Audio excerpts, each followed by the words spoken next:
Hello there, Andy. How are you? Morning. Hear me okay? Yes, I can. Can you hear me? I can. Good. Getting all set, just getting done with another meeting. Sure. I'm a couple minutes early. Just take no problem. Getting all set up. All right, I think I've got it. Oh my goodness. So what do you do when you're not conversing with bald little men from Minnesota? Well, I talk to lots of different people and different, I mean, I just got off a hour-long international conversation with educators and technologists that are designing the next generation of the core of the web as it relates to supporting learners. So it kind of varies. Yeah. So is your expertise creating these programs or webs or I'm trying to my core mission in life is to change how people think about learning, okay? and reading is a kind of subcomponent of that, a very critical subcomponent of that. In that, the collateral damage caused by reading related difficulties is a big plague to the health of learning in general. So, I'm but my main concern is changing how people think about learning. So sometimes it's politicians, sometimes it's neuroscientists, sometimes it's educational technologists, and sometimes it's writing and software design, and goes wherever I kind of go where I think I can get traction, and realizing that what I'm trying to do will, I'll still be just getting started when I'm done, when I'm dead. Well, I just started. I started the recording, so I got that by the way, which is good. Okay, good to know. Well, yeah. If I don't start it, I'll forget. All right, I didn't know that was running, but okay. I do it automatically, just so you know. But that was good stuff you just said. We I have a similar goal, and my goal is to provide teachers with the strategies they need to help readers, specifically struggling readers, uh, to do what I can to help struggling readers. And often that involves empowering teachers and to make sure they have the strategies. Too often they look for a single program or curriculum, and there's no one size fits all. Every kid is different, so teachers need toolboxes full of different strategies. I'm Yeah, working. it's interesting. During the Children of the Code, there was a segment that on the reading crisis, and at the very tail end of it, um, I asked people, what is it, what's causing this, and what do people need to do, what do teachers need to do in particular? And one of the most surprising responses was Reid Lyon. I'm sure you're aware of the name. Um, who was the head of the National Institute of Child Health and Human Development. He said what he'd like to see more than anything is for teachers to ask themselves, what does it take to learn to read? Forget all of the how-tos that they're pumped with, but for them to actually, first person, really authentically ask themselves, what does it take to learn to read?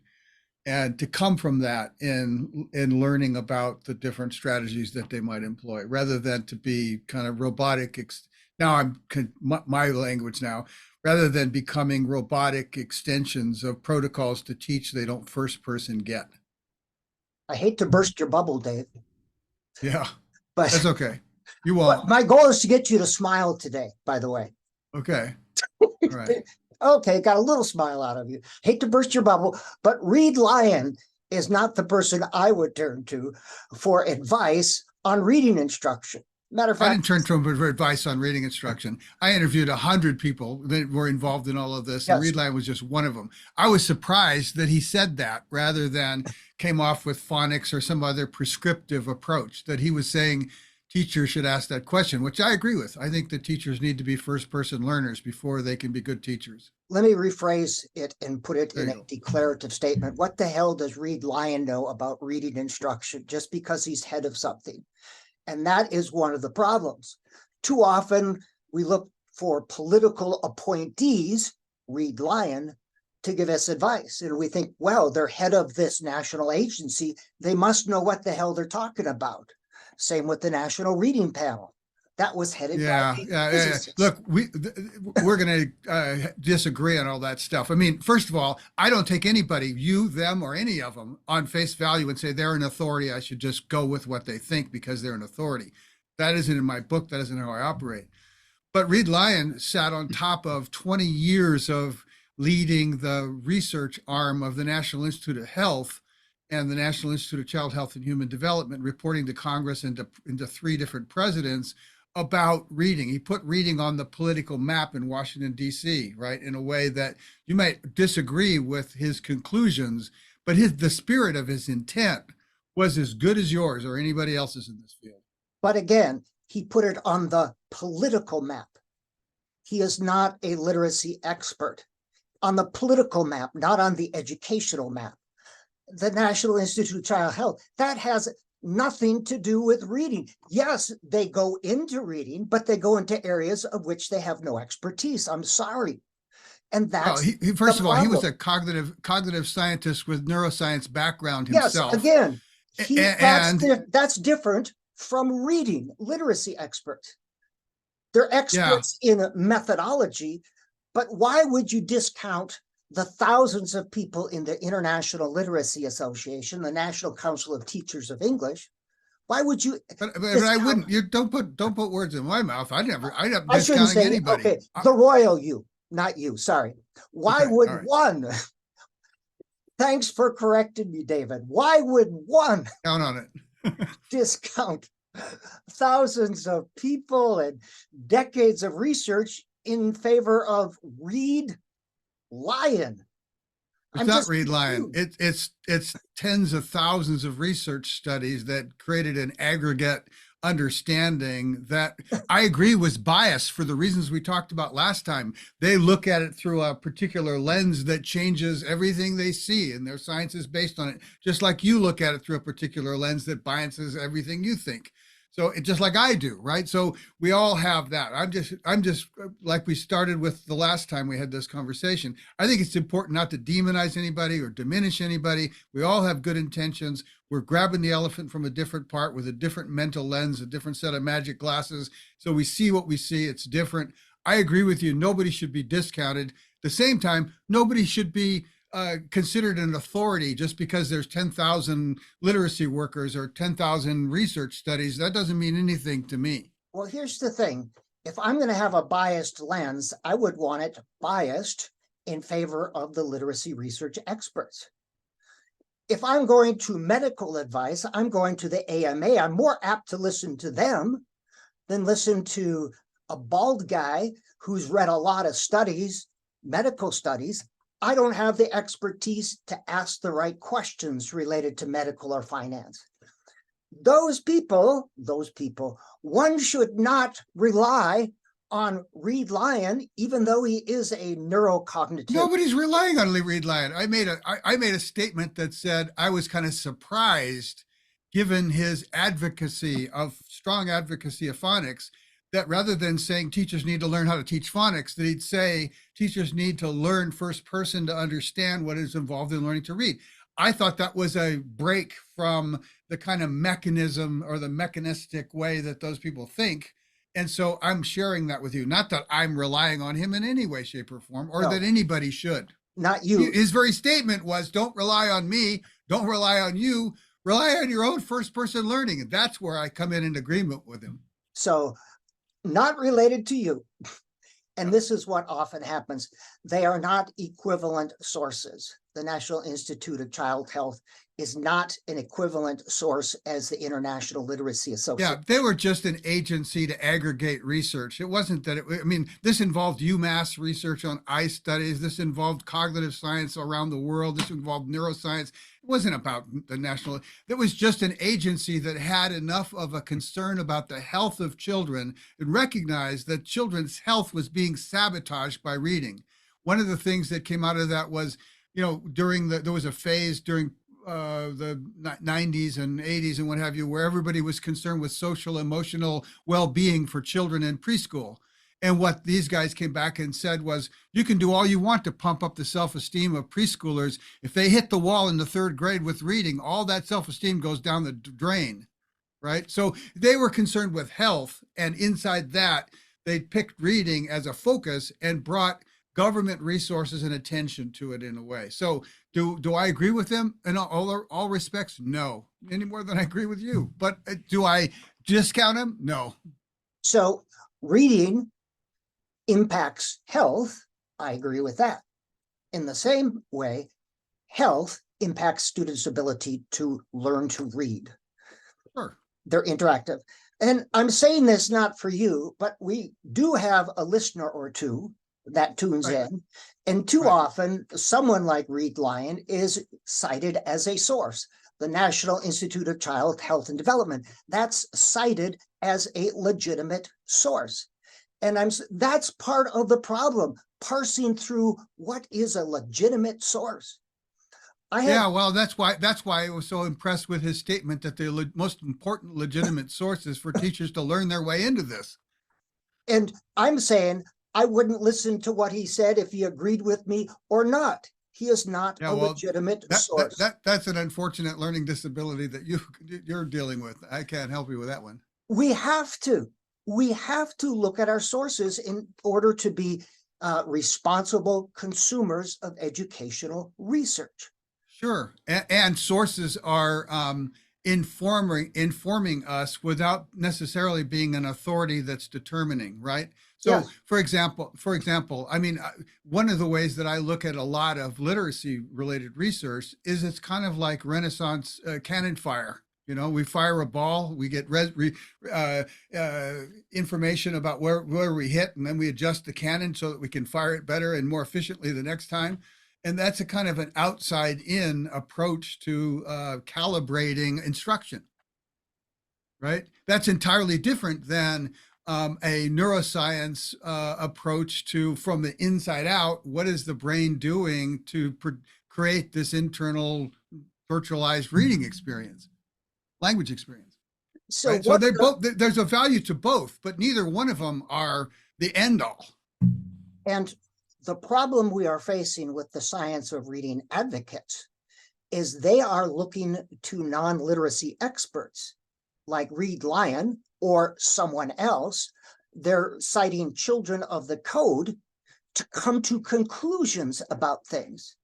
And in academia, that's not that's not the currency we use to come to conclusions. Well, thanks for the plug on Children of the Code. I don't know that you really meant to do that. And Children of the Code is, if you've paid any attention to it, it's not trying to advocate anything. It's not trying to say how to teach anything. It's a resource for people who want to learn to better understand the challenge of learning to read.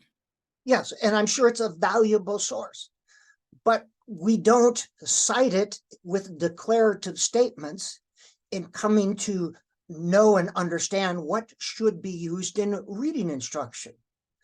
You know, I am sure it is a valuable source of many things, but we don't cite that. That in academia, we don't cite sources like that. Sure. Well, that is a big thing. You understand that, but I'm speaking out there to the public who uses those things and say, see, I want to just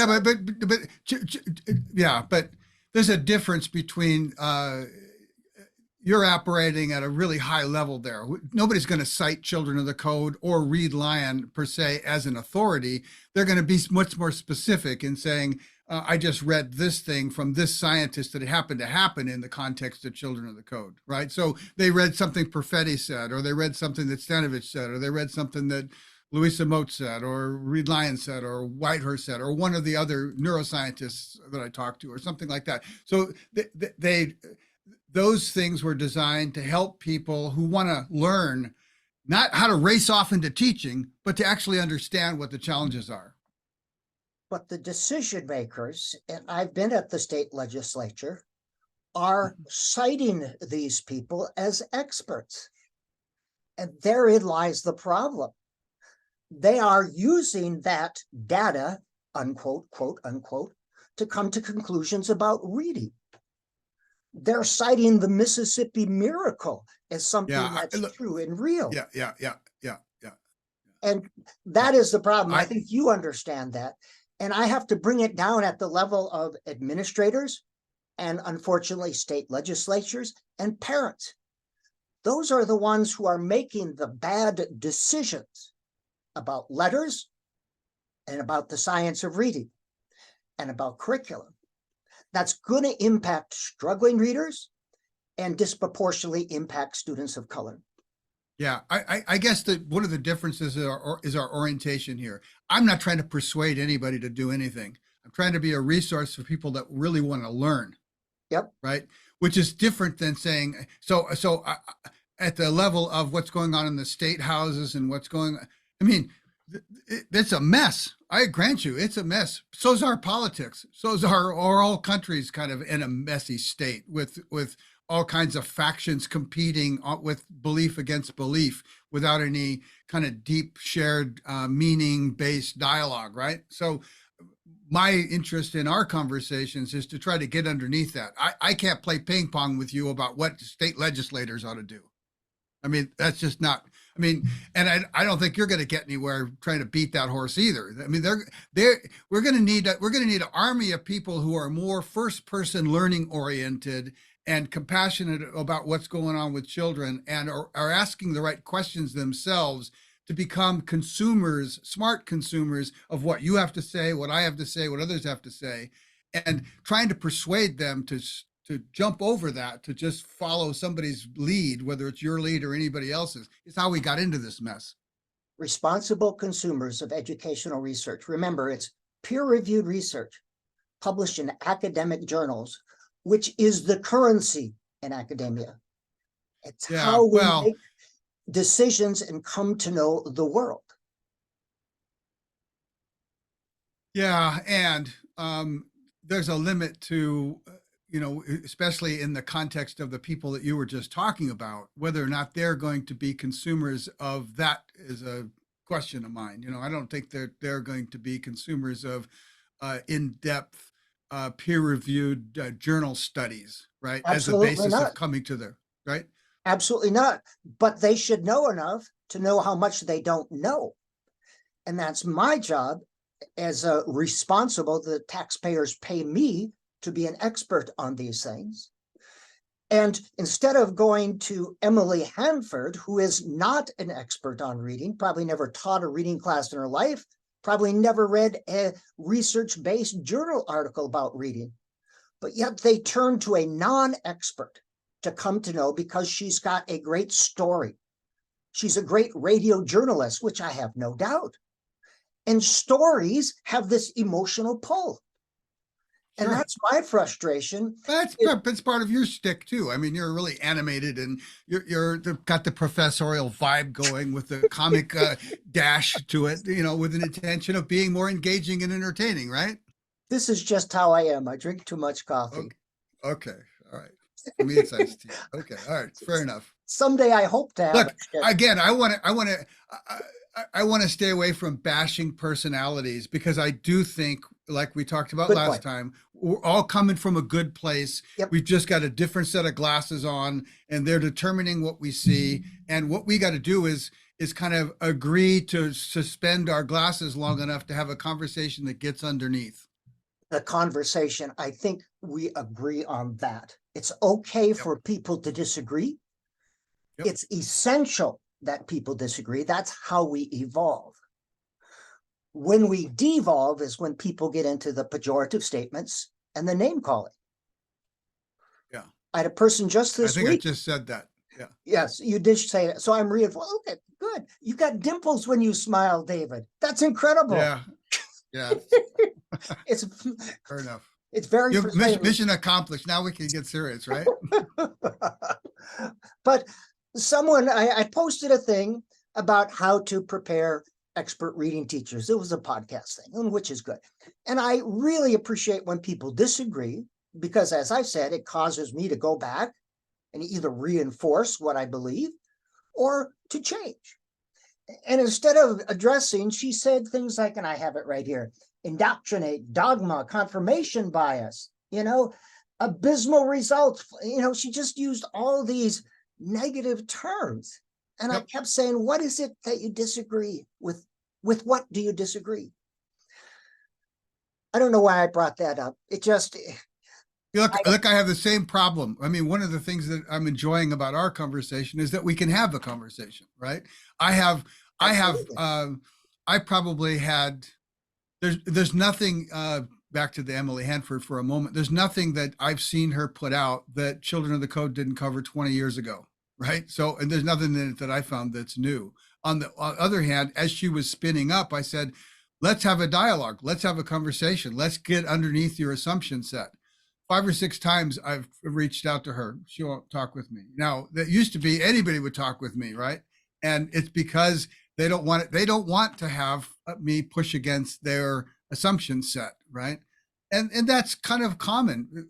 I had a conversation yesterday with a president of a company that just got sold to a conglomerate that was in the reading science business, right? Hmm? You'd know the name, but I'm going to spare the public the name at the moment.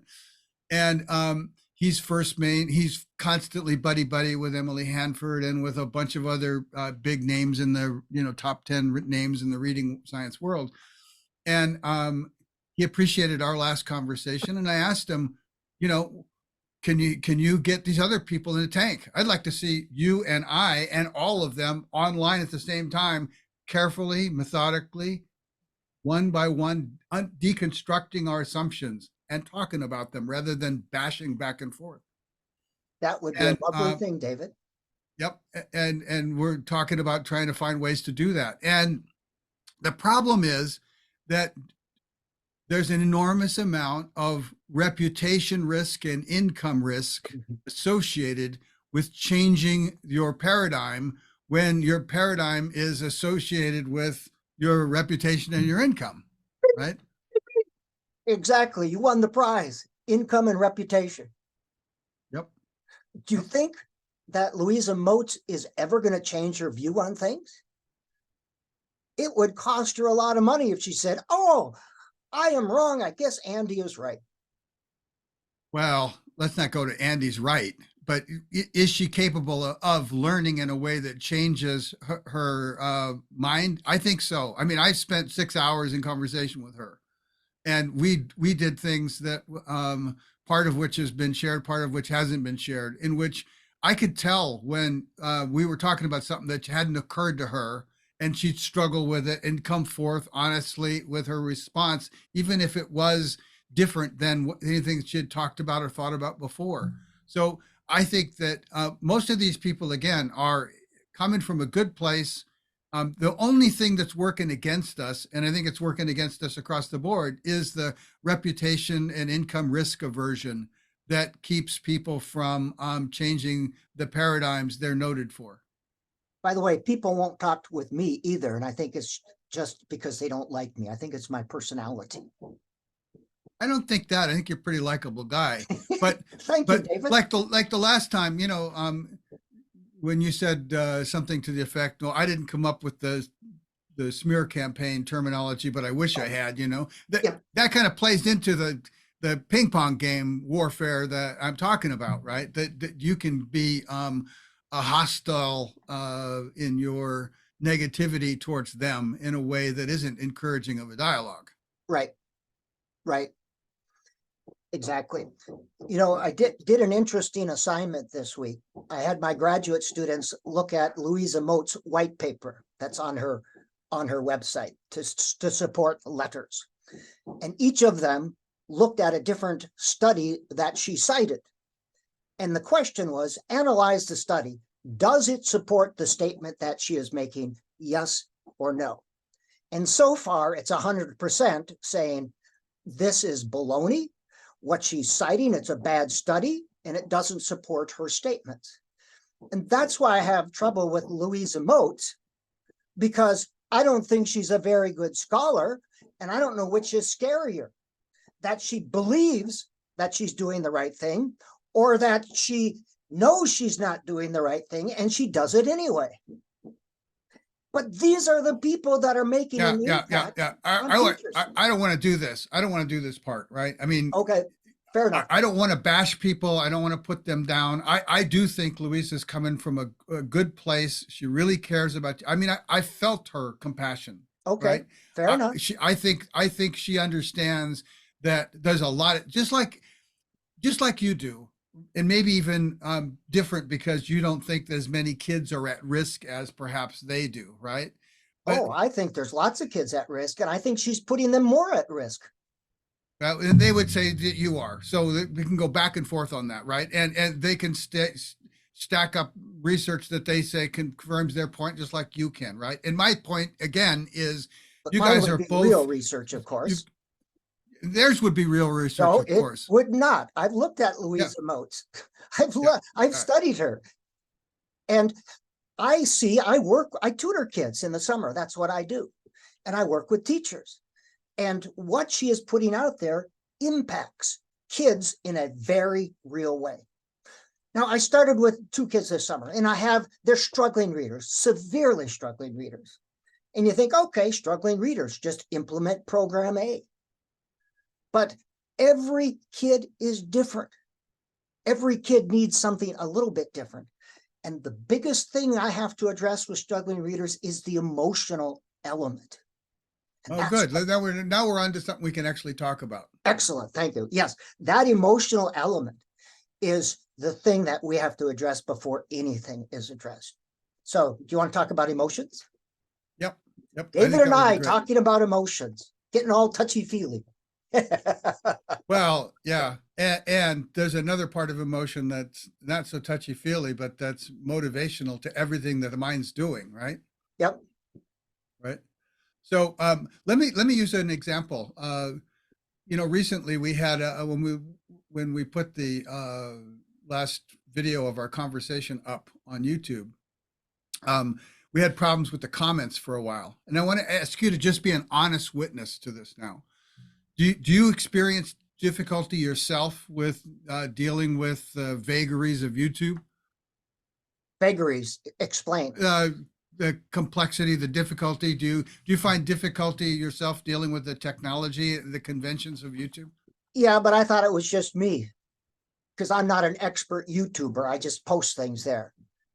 And you said your comments didn't show up, and took me a couple hours to figure out what the hell was going on. How did it feel during that couple of hours? Well, good question. How did it feel? Yeah, that's my point. I was frustrated. I felt alone, like my mother didn't love me. No. No, don't get cartoonish now. Let's be serious. No, it's very frustrating. Yep. Just like a young child learning to read, it's very frustrating. Yeah, and it's just as artificial. Artificial. Tell me more. It's based on conventions. You have to understand the conventions. To somebody that knows what they're doing, it's a second and boom, they've got it done, right? To somebody that doesn't, you're struggling to try to get all of those conventions you don't yet understand to work so that you can automatically and simply do what you want to do. When I was going to doctoral school, I took my first stats class, and I was 35 years old. And I left that first class wanting to cry because I felt so overwhelmed. And I had experienced a lot of different successes. And I thought, this is what a struggling reader feels like. Yeah. Overwhelmed. Yeah, good. Overwhelmed. They feel like a failure. And I was 35 years old. Think about the kid. And the big difference, a huge, big monster difference between you at that stage struggling with that and a 5-year-old or 6-year-old struggling with reading, right, is that you can volitionally think about what's confusing you. Absolutely. Right? In order for the reading thing to work, right, it's got to happen automatically faster than people think about. Right?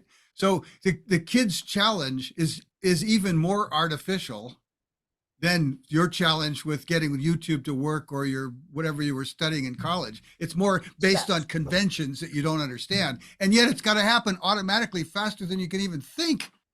Well, I have a little trouble with the word artificial. I know you do, but this is a great example. You think YouTube came by God or by genetics? Learning is learning. But the back to the emotional point. Learning challenges vary between natural Oh, learning challenges can be the things that we evolved and are adapted to learn, and things that are, because of their nature, artificial, and therefore engender an artificial kind of challenge to our learning. So then you could say learning is learning, and I'll let you go with that for right now. But then there's a distinction between modes of learning, some of which are artificial, meaning we're learning to relate to something that's artificial. And with reading, we're learning to relate to something that's artificial. The whole idea of writing is artificial. we're learning about restaurants. That's artificial. That's not the natural world. We're learning about stop signs. We're learning to drive. All these things. None of those things do we got to do with a code that is in the messy state that this one is, which we talked about last time, and do it faster than we can even think about when we're still little kids. It's called automaticity. And automaticity with reading is like automaticity in a lot of stuff. You do it so No, you it's don't not. have to think about it. There's nothing a human being ever experienced in the entire existence of humanity as a child that's anything like the artificiality of learning to read. Nothing like it. Yeah, I just have trouble with that artificial thing. I know. So I don't want to Okay. go. But I that pushed your emotion button on part, that. the emotion Let's go back part, to I emotion. think that is incredible because, children experience frustration. And how do they speak to us? They don't, like you said, they can't rationalize their emotions. So their behavior, they speak through their behavior. They protest through their behavior. As a result of bad teaching, because of this top-down phonics frustration, they act out. And then what do we say? We have this thing called MTSS, positive behavior intervention and support, that we clamp down on their behavior that we caused in the first place. Children are reacting to bad instruction. And we say, well, you're a bad child, that's a bad behavior. I'll tell you this, children who are engaged and interested and feeling successful as learners are less apt to act out. Now, Sure. can we And blame bad instruction for all behavior? No. But it's certainly one of the conditions that's creating the need to have positive PBIS in the first place. Yeah. The way back to the emotions, right? There's two parts to the emotional conversation I think are critical. One, that without sufficient interest to power attention and push and focus attention, then we can't really progress in learning about whatever it is that we're learning about. We have to want to learn about it. We have to care about it, right? One hand. This is important in the reading conversation because the motivational landscape of reading today is radically different than at any time in human history. So by not understanding the motivational difference, when you and I were a kid, how many TV channels did you have in your house? 3. Yeah, exactly. And the rabbit ears, right? Yep. Three channels and rabbit ears. Okay. And did you have any smart technology devices that you could play games on your hands? Nope. Nope. So your path to intellectual enrichment ran through reading in a way that today's kids don't. Today's kids are bombarded with intellectual stimulation opportunities on all fronts of their life that don't require any of the cognitive effort involved that reading does. So the motivational landscape for reading is completely different today than it's ever been. It's definitely different. Yeah. But children are naturally curious. Children learn through play. That's how they come to know the world. And the meaning-based instruction says, let's tap into this natural inclination to be curious and find out about the world. Let's embed instruction within this natural inclination, this curiosity. So that's how children come to know the world. And sometimes we say we have to just discount that. We have to make kindergarten and preschool, like first grade, a lot of direct instruction, and they shouldn't play. They should play. Yeah. let's go back to wrap up our emotion conversation before we go on to that. I mean, Okay. I, I, I agree that instructional confusion, whether it's because there are inappropriately attending to try to decode the word at a pure phonics level, or there are failing to pick up the cues to guess the word, and whatever the cause, and they're stuttering too much in the flow, right? It's going to be frustrating. And the big problem with the frustration is that the way we contextualize that frustration for the vast majority of children is they can't help but feel like something's wrong with them. Yes, I think we agree on that. So the self-blame that accompanies that kind of internal judgment can't help but trigger shame, the affect shame. Absolutely. Good one. Yeah. The affect shame is cognitively disentraining. So it becomes a downward spiral that the more that they're frustrated and the more that they blame themselves for the frustration, the more that they're shaming themselves, and the more that they're shaming themselves, the more that they're actually creating a motivation to avoid the bad feeling, which Yep. is bifurcating their attention and motivating them to not want to read. Yep. And it's also robbing them of the attentional bandwidth and learning capacity they could to get better. So a downward spiral. So when people talk to me about what's the biggest problem with reading, well, before second or third grade, you could say it's all of the vocabulary and it's phonemic differentiation and it's phonics and it's learning all the various cues, and there's all these things we could say that are component parts of whether or not somebody's ready for the challenge. But once they've been in the challenge for a period of time and have been unsuccessful, and this frustration turns into a shame trigger, then the bigger problem to them learning thereafter is the shame. It's bigger than all the other problems combined, because it's actually robbing them of the learning capacity to get better and motivating them to avoid it. You know, I like the fancy way you said it. Children are made to feel stupid, and they don't want to feel stupid, so they They're don't. not made to feel stupid. They can't help but feel stupid. They are made. They No, that implies a malevolent intent. There's no malevolent intent. Absolutely. There's an environment that's insufficiently responsive and conductive to and differentiating of their learning needs on the ramp that leads them, because they can't help it otherwise, to be going to self-blame and shame. But It's I don't not think anybody, there's nobody that's intending them to shame out. absolutely not, but the result is the same. It's not the intention. Yeah, but there's a difference. That is When you the say result. made, you're attributing an intent No, that I'm disagreeing with. you can see made. There's no intent. No one gets up in the morning and say, how can I make kids feel stupid? Right. So I'm saying it's important to parse the language here, that children can't help but feel shame in this process. Children it's a phenomena come to school seeing themselves whole, ready to learn. But by third grade, the environment, the instruction that they receive is such that they come to believe that they are failures. And who's responsible for this instruction and this environment? They learn to believe they're failures. They have come to believe because of what they have learned. They learn to believe. Doesn't happen to them. They actually learn to become shame prone in relation to this learning challenge. What they have learned is, I can't learn. What they have learned is exactly. And bingo, that's the reason I'm in the whole reading right there. That's the reason I'm here. And who is responsible for the learning environment? The educational system. And what happens? What do we do with these struggling readers? Often, the general we, too often, they're not good at that sounding out word thing. So we give them more sounding out word practice so they cannot be good to an even greater degree. Instead of, okay, we'll still do that sounding out word stuff, but let's bring in some other stuff as well. What we're doing isn't working.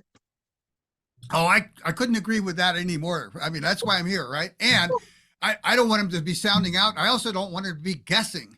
No one believes they should be guessing. Absolutely not. I want, as I said the end of our last time, I think that all of this mess, your side, their side, and what have you, is based on this assumption about the orthography that needs to change. I'm the holiest of whole language people. And I believe in phonics. Ken Goodman believed in phonics, that no one wants to teach children how to guess at words. Yeah. Too often that is misused. And if people disagree with Ken Goodman, I would say, well, why don't you actually read a book or an article that he has written and tell me specifically, what do you disagree with? What do you disagree? Yeah, look, we touched on this last time. I think that the sooner kids get up into meaningful, rich experiences with reading, the better, right? And Yep. that's part of what keeps the motivation going. That's part, and we come back to, what is it that's the challenge? Why is it so difficult for kids to do that? Or even better, how do you define that meaningful, rich experience? I'll define it, but you go first.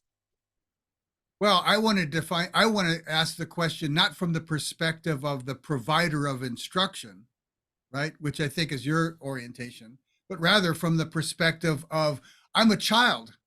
I can speak the language in my family, right? So what do I need to climb this ladder so that literacy is as easy for me as speaking and listening here in my family language? What's the stairway for me? The developmentally appropriate, meaningful, rich experience is having that interaction with books before they get to preschool and kindergarten. That parent reading books with the child, talking with child about the books, and child having the ability to explore books by him or herself. That is developmentally appropriate, meaningful experience. When they get to kindergarten, a meaningful experience with books includes teachers reading good books to children, teachers using big books to read with the children and teaching phonics within that context. It's meaningful, it's rich. Teachers writing language experience with children, rereading back. That's Look, when I'm at home, that's a chair and that's a cat and that's a dog. I don't have any problem naming things, right? Kids are good at that. They don't have any problem. I mean, it depends. I mean, there's a range, right? We talked about the Hart Risley stuff, right? There's this range of kids that are coming from taciturn backgrounds, and kids that come from taciturn backgrounds are likely to have heard a lot more language that's negative to themselves than positive to themselves, where kids that are in a more talkative, talk-rich environment, parents that kind of make their money with their mouth, that are, very complex linguistic environment for children to be around, are going to hear a different ratio of positive to negative emotion mixed in with their language. So they're going to have a different relationship to language. They're going to have a different complexity of language skills. They're going to have a different vocabulary. Because of that, they're going to have different phonemic awareness and phonemic differentiation. There's all of those variations that are happening. So what you're talking about is an ideal thing from a teaching perspective of what kids ideally ought to have. The reality is that kids are going to have all these variations based on their social and emotional, they're based on their emotional resilience, their frustration tolerance, their attention spans, their vocabulary, their speed of processing, all those things that we talked about. So as a kid, when I come into school and I hit reading, and I'm trying to read, this works differently than anything else in my natural world. When you were a young child, you weren't able to say, that's a chair and that's a dog. You weren't able to say that, but you learned these words by being immersed in the language. Yeah, but they were stable. They were stable. They were stable. A chair is always a chair. I call it a chair. I mean, maybe there's a number of different looking chairs, but they're always a chair, right? Sometimes it's a stool. Yep.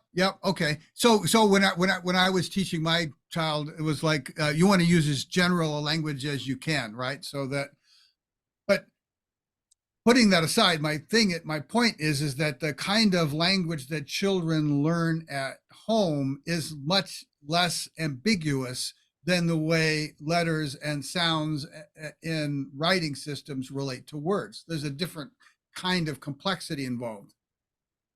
Learning to read is a little more complex. Yes, It's a lot more complex, yes. But, right? this is why Early Start and Head Start programs were so successful, because it got children immersed in these experiences that who may not have had these experiences. Again, the best They were predictor, trying to they're trying to compensate for the the variations on the best input. predictor of reading achievement is not phonemic awareness, it's their vocabulary. Yeah, but vocabulary is how you learn phonemic awareness. They're cojoined. You They can't may be separate them. correlated, absolutely, but Well, the natural obvious- phonemic awareness, not the artificial phonemic awareness that's taught as a structural thing in school, but we've natural had this. phonemic awareness it happens naturally by trying to differentiate and disambiguate words in the stream, right? So in order to be able to tell the difference between this word and that word, I got to pay attention to small components in their sounds. And that's how I exercise phonemic differentiation in a natural sense. It happens naturally. Yes, absolutely. It happens naturally. And My point is that there's not a the letters of the alphabet don't have stable sound values yes, we agree. like the objects in the world do. Yes, well, we can go into a philosophical objects in the world sometimes change a little bit, but yeah, there's more permanence But there. not yeah. But I'm talking from the research point of view. How do children learn? How do children learn to read? But the research is outside in. I mean, again, back to the child, right? If we one of the education instructional design is always from the outside in. Children are always learning from the inside out, right? So I'm always asking the question, what is it that children need to learn their way, right? So if they come with enough vocabulary, they come with enough initial interest, what's the scaffolding they need to be able to climb up into literacy? That's a good point you brought up. Outside in versus inside out. And I would posit that it's interactive. That we learn best from whole to part, and there's research to support that, rather than part to whole. Depends on the context, but yeah. Complex things we learn best if we can see the whole first. If I'm putting together a puzzle, if I can see the picture, I have a better sense of where the puzzle goes. That's whole to part. Reading is a puzzle. It's a complex thing. And you don't Humpty Dumpty your way to it by teaching little bits of things. Well, I like the fact that you just said reading is a really complex thing. It is. So that's good. That's good. Now, and back to my point, it's not only complex, it's artificially complex. It's not naturally complex. Walking on a unruly terrain in the rain, right? Where I've got to watch what I'm doing and my feet and all that. That's naturally complicated movement. Learning to read is artificially complex movement. Artificial versus natural.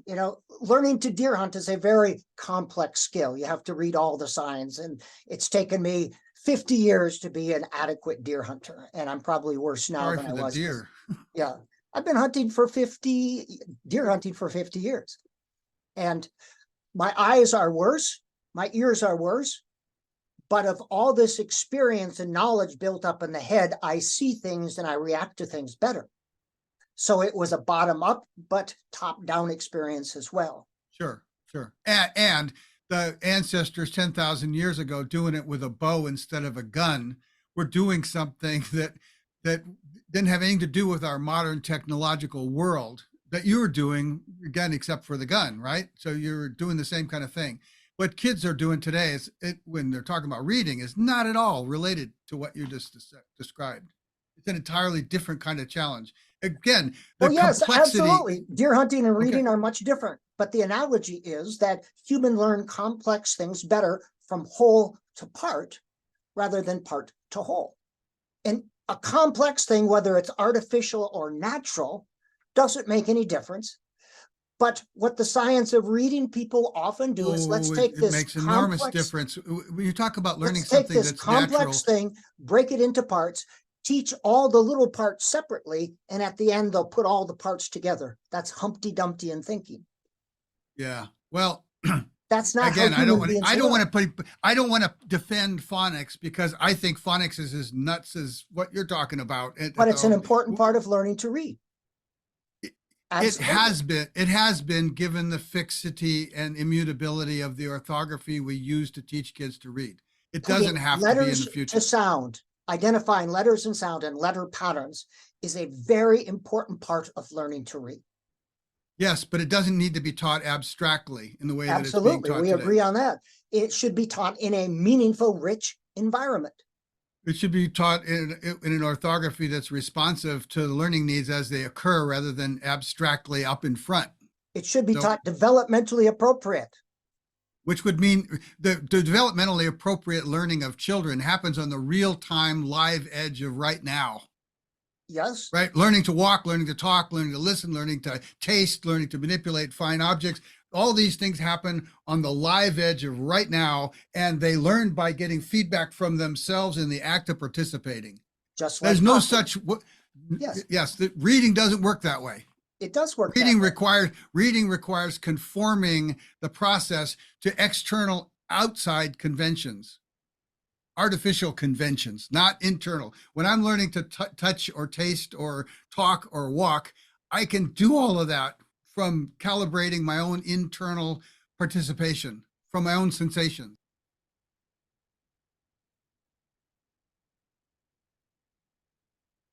Sorry about that. I accidentally hit the mute button. So I don't know that that's helpful. I think the thing that we touched on today that was most important, and I hope people get, is that the motivational landscape is so critical both to taking off, and once it goes sour, it becomes the problem. And the way to deal with that problem, and this is the thing that I try to convey to parents and teachers that I talk to about dealing with children in the 4th grade and beyond who struggle with reading, is that there's nothing more important than reframing their experience of the challenge so as to minimize their self-blame about it. Because the more that they're blaming, the more that they're shaming, the more that they're diminishing their capacity to get better. So you've got to reframe it by helping them understand that no human beings ever did this before. Of course, it's complex. A lot of people have trouble with it. It's not your fault. And when I'm working with struggling readers, I reframe it a little bit differently. I say, a lot of kids have trouble with reading.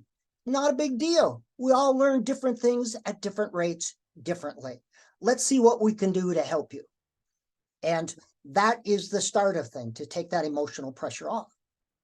And then we move to creating meaningful reading and writing experiences that they can understand. Yes. And reading meaningful experiences in order for them to work means that the flow rate has to be up. In other words, that reading has to be happening so neurologically efficiently that it's like speaking and listening, right? That it isn't stuttered up with word recognition issues. It's flowing. Word recognition, identifying individual words, that's not as important as you would say. Now, we had this conversation last time. That Yes. depends entirely on the context of what you're reading. Well, I had this child, as I said, reading, and I said, well, if you don't recognize it, just say blank and move on. And within 2 words, she'd say, Dr. A, that's what she called me. You're magic. The word just popped in my head, not through letters, but through context. So yes, Yep. we include phonics, but we also develop But like we had the conversation last time. If you're talking about reading instructions, that's fatal. If you're talking about reading poetry or reading a novel where you can backfill things through contextual cues to pick up a word that you left behind that you didn't recognize, then it isn't a big deal. It depends entirely on the context. For you kids, backfill when you're reading expository text. You backfill. Stephen Couture, his research looking at expert readers and miscues and word substitution. expert readers of scientific material, of Absolutely. mathematic problems. Scientific material. Absolutely. He found Now, those you don't who- think there's a difference between reading something that's a story, that's a narrative, and missing a word and letting that fill in, and trying to read something that's a critical instruction about your next step of what you're supposed to be doing? Absolutely. That's why we teach them differently. We teach the reading how to read That was my only expository point, that text. there are the different context determines what the criticality of word recognition, We whether you can learn to, backfill it. we teach reading narrative text different from teaching expository text. But yet we are backfilling when we're reading expository text. Absolutely. Using what's in the head. That's why his research showed that those students who read with 100% word accuracy actually scored lower on comprehension, word recognition, than students who inserted Again, meaningful words. we had this conversation last time, and I would agree with that. It's important to Depending on distinguish, the type of content being read. well, they were reading science texts here. And, that was science text, and that's fourth grade readers. But I would posit our readers out there, when you're reading an article, there's often words that you don't recognize, that you skip over and you come back to it. That's backfilling. Yeah, and if you do too much of that, skipping over, then it will leave too big of holes in your attention flow and you'll drop out. So Yes, the common experience of so many people I talk to, and my own experience as well, is I'm reading something, I'm really engaged, and then all of a sudden I wake up and I've been turning pages without paying attention anymore. That kind of frog in the pot erosion of attention happens by blowing off words too often. No, it's not on a word base. Now think about it. When you're reading a text, it's not every word. It's not every fifth word or every 10th word. I'm saying that there's a threshold of blowing off words after which your attention will drop out of staying in the flow of what you're reading. And blowing off words, my point was, how many words they're not blowing off every fifth word or 10th word or even 20th word. It's an occasional word here or there. Most of the words, depending on the text. That's fine. Then we're in agreement. Then it's a matter of, again, it's a threshold. It's not an absolute. But they are creating meaning with print. Now, why do you sometimes disengage? It's because you don't have the strategies to stay engaged. And that's why we have study skill strategies. If I did not take notes or put marks in the margin, I would disengage. And it has nothing to do with, well, it has something to do with words that I recognize, but I have to consciously apply some strategy because I have learned these or been taught these are the strategies. This is how you read expository text. Even when I'm listening in a lecture, I fade away if I don't have some strategy to be consciously engaged. That's why I take notes when someone is lecturing me. So I stay consciously engaged. Yeah. Somaticizing meaning is helpful to its retention and to understanding it. So I get that. Whether your strategies, that depends on the particular person and the particular kind of engagement that they're going through. That's why we have different study skill strategies. Some people call them comprehension skills. I call them study skills. But we were talking about children coming up into this, right? Not necessarily a seasoned reader trying to make sure that they don't fall asleep in the midst of the reading stream, downstream from that, right?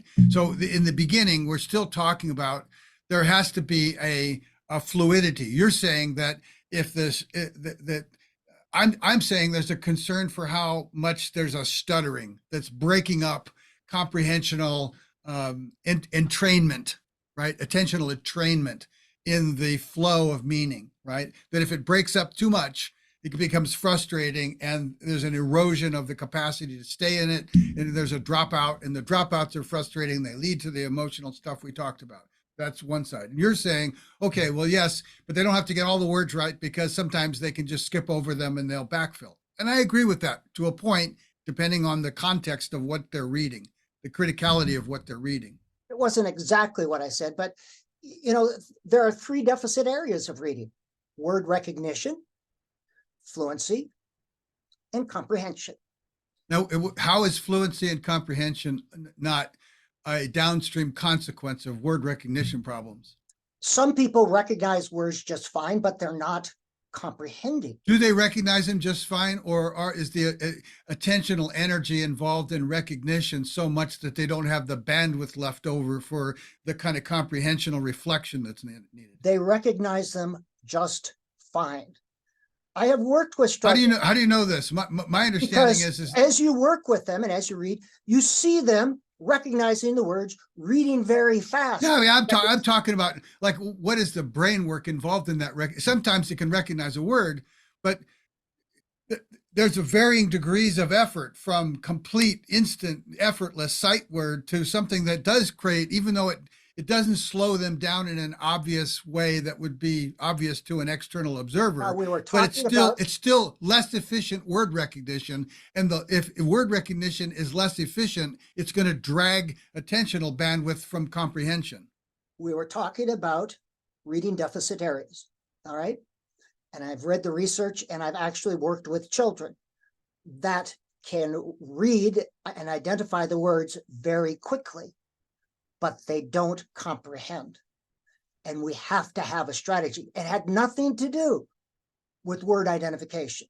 It was a comprehension.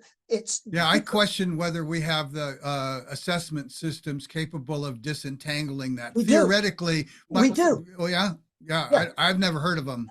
Well, I mean, just because you haven't heard of them doesn't mean they exist. I agree with that. I agree with that. But I mean, the neuroscientists and cognitive scientists that I've talked to about this particular question, right?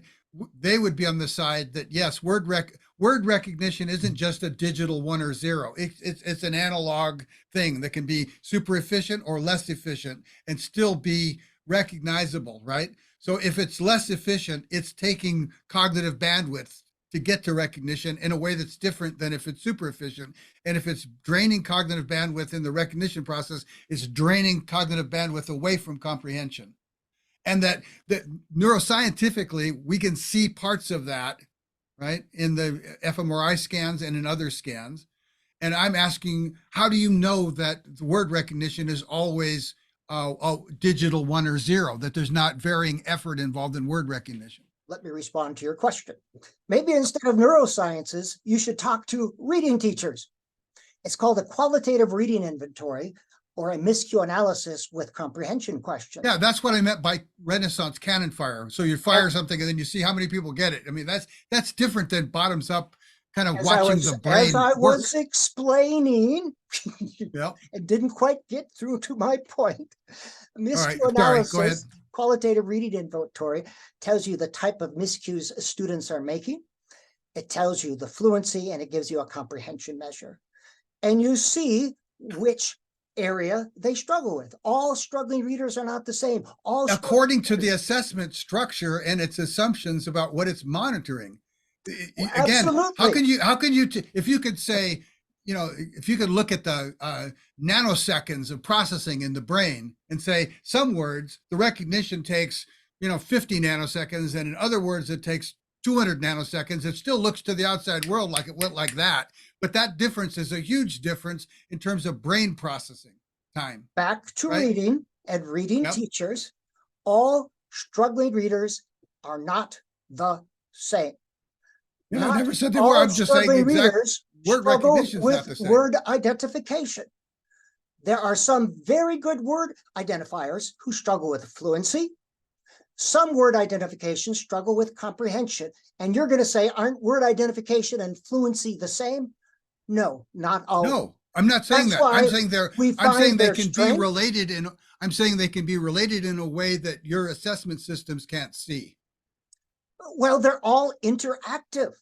It's a systems things. They interact and interconnect. But all the more reason why the longer it takes for word recognition, the more it's going to drag down the rest of the things, which is my only point.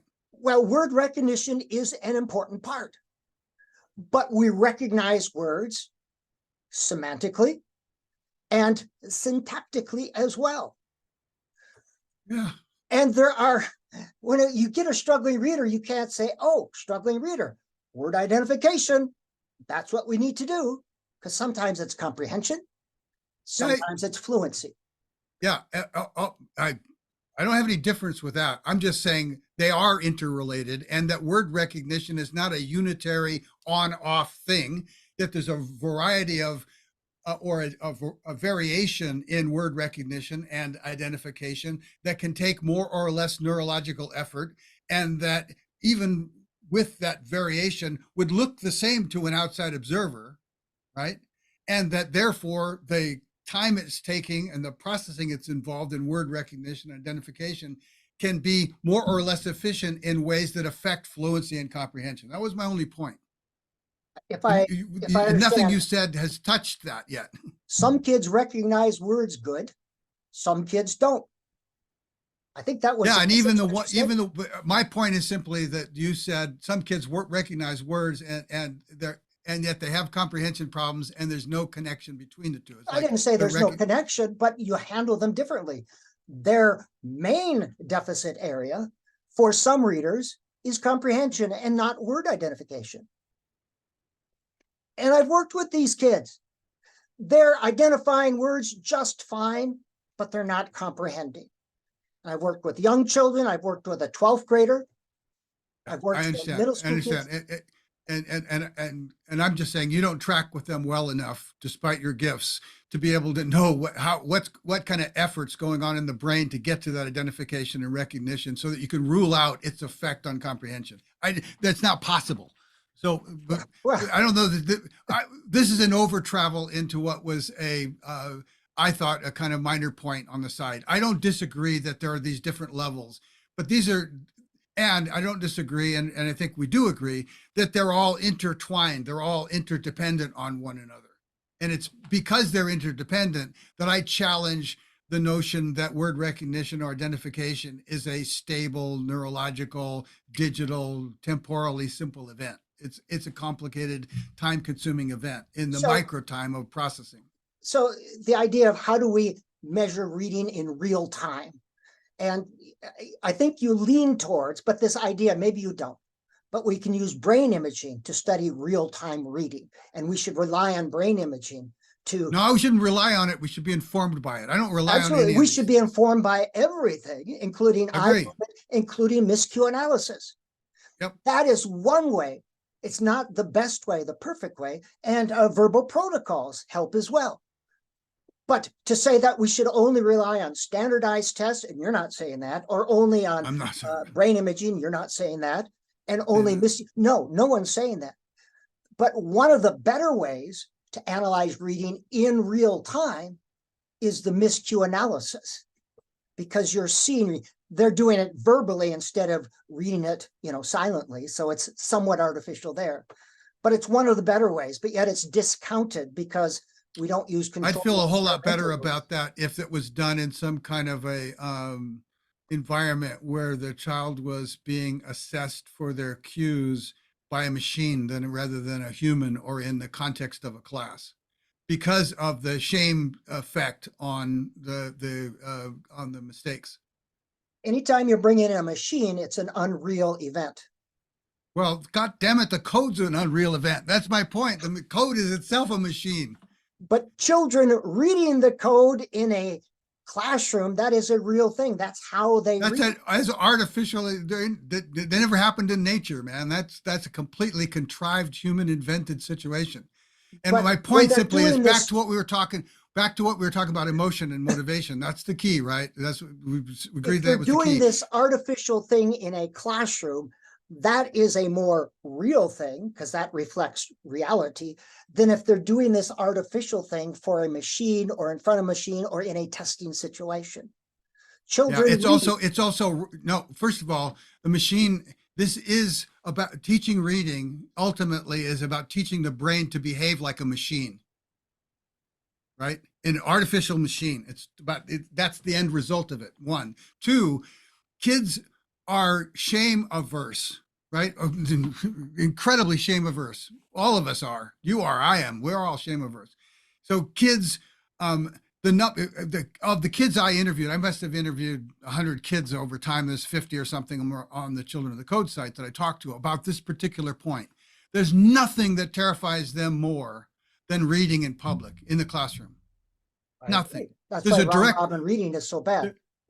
Yeah, well, and so would be assessing them in a public environment. Who That's said why we I should said the assess in machine. a public environment? Miscue analysis Well, is done one-on-one. That's what a okay, miscue analysis is. all right. But back to the brain as a machine, I guess I can't go with that. Does consciousness arise from physical matter? Or does physical matter, does consciousness bring about? But this idea You that really want to go into that? Because I can go into that with you, but I don't know that that's a. okay, that's an interesting question, one to which I do not have an answer. I think consciousness exists outside of physical matter or beyond physical matter, but that's a little theological. Yep. The human brain does not operate like a computer. It operates like a I didn't say like a brain. computer. I didn't say like You a said computer. it is a but computer. No, I said it had to operate like a machine. Oh, it With has a to operate like a machine. Yes. machine-like regularity in order to get this code to result in an internal language experience. And machines are Yes. cause effect, cause effect, cause effect. And I see the brain operating more. No, like a machines system. are highly regular, right? There's a high regularity. There's an artificial regularity to their function. But a There's an machine, artificial by regularity. definition, has this physical cause effect. It has levers and gears and stuff. That is a machine. And the brain operates as Look, a system. we're talking right now, we're talking through a virtual machine. There's an incredibly complex, multi-layered software system that's operating machine-like to create the experience the two of us are having of talking with each other. Because you're not really here in the room with me, and I'm not really there in the room with you. Is not a computer. A computer is not a machine. A physical machine operates by levers and gears. That is a. You know what they call the operating systems? They call them virtual machines. All They right? can Virtual call them that. machines. That doesn't make them that. Now, the brain operates, in my view, more like a system. A system is a series of interconnected bits. Sure, and it does. Plus and minus. And software is, some software is like that. But whether a computer is a machine or electronic device, that's. Look, I guess I would feel more comfortable saying the brain operates like an electronic device that interacts with feelings and experiences. yeah, I wasn't talking about the entirety of the machine. I'm talking about a virtual machine that interfaces the external code with the internal language processing of the brain. But There's I a do think machine. that's. I do think Right. it's important. There's an interface. There's an interface that forms that makes the written word transparent to the language system. That operates like a machine. I do think it's an important distinction, because when reading is taught like a machine or taught to inform a machine is different from when reading is taught to help a young child create meaning. And that's what too often happens when you say, oh. But in order to create meaning, the words have to pop in the flow, like we talked about last time. And what gets the words to pop in the flow is whether you talk about using your extra word strategies that we talked about last time of what to do when you encounter a word that doesn't pop to mind, right? Whether you're talking about employing decoding strategies, or you're talking about trying to backfill, or you're talking about interpreting context cues from pictures, whatever you're trying to do, right? You're using all of these systems almost reflexively to keep moving. Now, those reflexes don't exist in the natural world. They require a precision of operation as a collective group in order for the reading stream to work. And it's in that sense that I'm saying it's like a machine. To say that we only use letter cues, or the code. I didn't say that.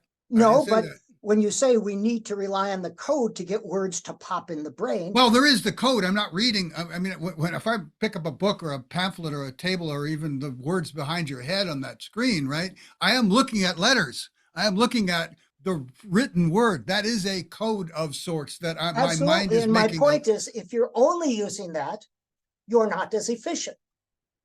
We are using context. We rarely see a word floating in space outside. Right. I understand all that. Context. We went all through that last time. But even heard that it was code based. That reading. It is a code. It is a code. It's not a painting. We use code as one of several things to help us create meaning. But even the several things you're talking about are still in relation to that code. We use the code as well as semantics, context, and our knowledge to create Yeah, meaning. but the semantics and knowledge and our knowledge are being applied to and informed by that code. It's an interactive thing. Yes, I think we agree on Fair enough. Fair enough. We can top leave it there. down, That's bottom right. up, and it's probably a degree. Yeah. So I'm not saying, when I say code, I'm not saying that you mean that triggers you into thinking I'm pushing phonics or something. I'm not pushing phonics. I'm saying that there is a code, and the code is the basis not only for decoding in now code phonics based sense, but also all the other interpretive, contextual cueing systems are still in relation to the words in that code. They're still all bundled together. Without the code, there wouldn't be any of this. Before there was an alphabet, we wouldn't be having this problem. We wouldn't be talking about this. What I'm afraid people will take from this, though, and I guess But now you're thinking for other people. No, but I'm thinking for how people respond and how they use. But I just want to clarify, David doesn't agree with this, but he's saying the code is part of an interactive system. But if you focus solely on the code, and the National Reading Panel said this, it's if you emphasize phonics too much, you're going to impede reading. So phonics is an important part. The code and if you focus on extra phonical information as a basis for word recognition, you can also run into all kinds of trouble. Absolutely. We all agree on that. So that's why I say let's change the whole damn system by changing the orthography, and that will circumvent the problems of whole language and phonics. Whole language includes phonics. Yes, yeah, I know, but you understand that out in the world they're like this, and I'm only saying it in that sense. I understand that the way that you think of whole language, it includes phonics. The way that phonics people think of whole language, it's disclusive and argumentative and in conflict with. Right? And that's why we have to educate the public. And that's part of our job here, to understand. Well, again, to me, it's like we got to change how we think about learning to be able to change how we understand reading, to be able to think differently about the fact that the artifact underneath reading is the underlying problem, not the human brain. I think we may have more success educating people rather than changing paradigms about orthography and about how the brain works. Yeah, but if we don't change the paradigm about the orthography, this same conversation is going to be going on 25 years from now, just like it was 25 years ago. Because so both you want to change the alphabet are, system? Is that what we're asking? No, of course not. Okay. Nor the spelling. Okay. No. When we want to change the orthography relates to spelling. What do you mean by that? I want to create an overlay to the existing orthography so that kids learn in a digital rather than paper-based world. Okay. And that anytime, for any reason, they encounter any word that doesn't pop to mind, meaning they recognize it and they understand it, right? They can touch it and get anything they might need despite their reading skills, their language, their vocabulary, their background knowledge. They get whatever they need to understand that word so they can get back on the stream and keep on flying. That is to me, that's the future of the whole of all of this conversation leads to that inevitably. Okay. I mean, do you see Google yesterday released a press release on a quantum computer that can do what supercomputers last week could do. It would take a supercomputer last week 47 years to do what today's quantum computer can do in a second. Yep, absolutely. Right. So couple that with AI. That's the kind of world we're going into. It won't be long before, and I think it'll be happening sooner than not, where the conversation about this battle between whole and phonics and all this stuff will be just mute. It'll be kind of like, why would we even talk about that crap? The technology will make those arguments obsolete. Well, being able to read on a computer and touching a word, if you don't know it, that could be an incredibly valuable tool. It's not the answer, but it could be not on a computer, on a tablet, on a electrical. On a screen, some sort. We'll just say screen. That could be valuable. Yeah, I think as a training wheels effect to learn how letters and sounds and context cues and all this stuff work, not abstractly, but right on the live edge of whenever it doesn't work, getting whatever you need, which is the way children learn in every other respect. They learn on the live edge of now. And having speech to text and text to speech software is important too, is they're writing the That letters short themselves. circuits reading. Oh, interesting. Tell me more. We're getting close to our end here, but Yeah, I think we should probably Yeah, pick it we'll up wrap next it up. time. But we've hit some that, we've hit some good stuff today, David. yeah. I think the big thing was emotions, right? That both the incredibly important takeoff of emotion, and that ultimately for most of the kids that are over fourth grade and beyond, their biggest struggle, if they're struggling, is emotional. And that if we don't change that, reading instruction is working against their emotional negativity is working against their success with reading. And if people could understand that, that would change a lot right there. I think we agree with that. And for the audience, I really like this guy. He's interesting. Yeah, I like you too. Fun, right? Let's make it fun, and let's keep pushing the envelope. I really do want to see every one of the alternate polarities of thought about reading get into the tank with us. Even the kooks. By the way, Well, and they say, "Wait, I'm not going to get in with that kook." I know. Pointing at you, they're going to say that. They think I'm a kook too, from a different point, because I think you're all kooks. But let's learn together. Yes, because let's have a the future of conversation like everything you and I. depends on us learning together. Absolutely. All right, I'm going to stop the recording. Are you ready?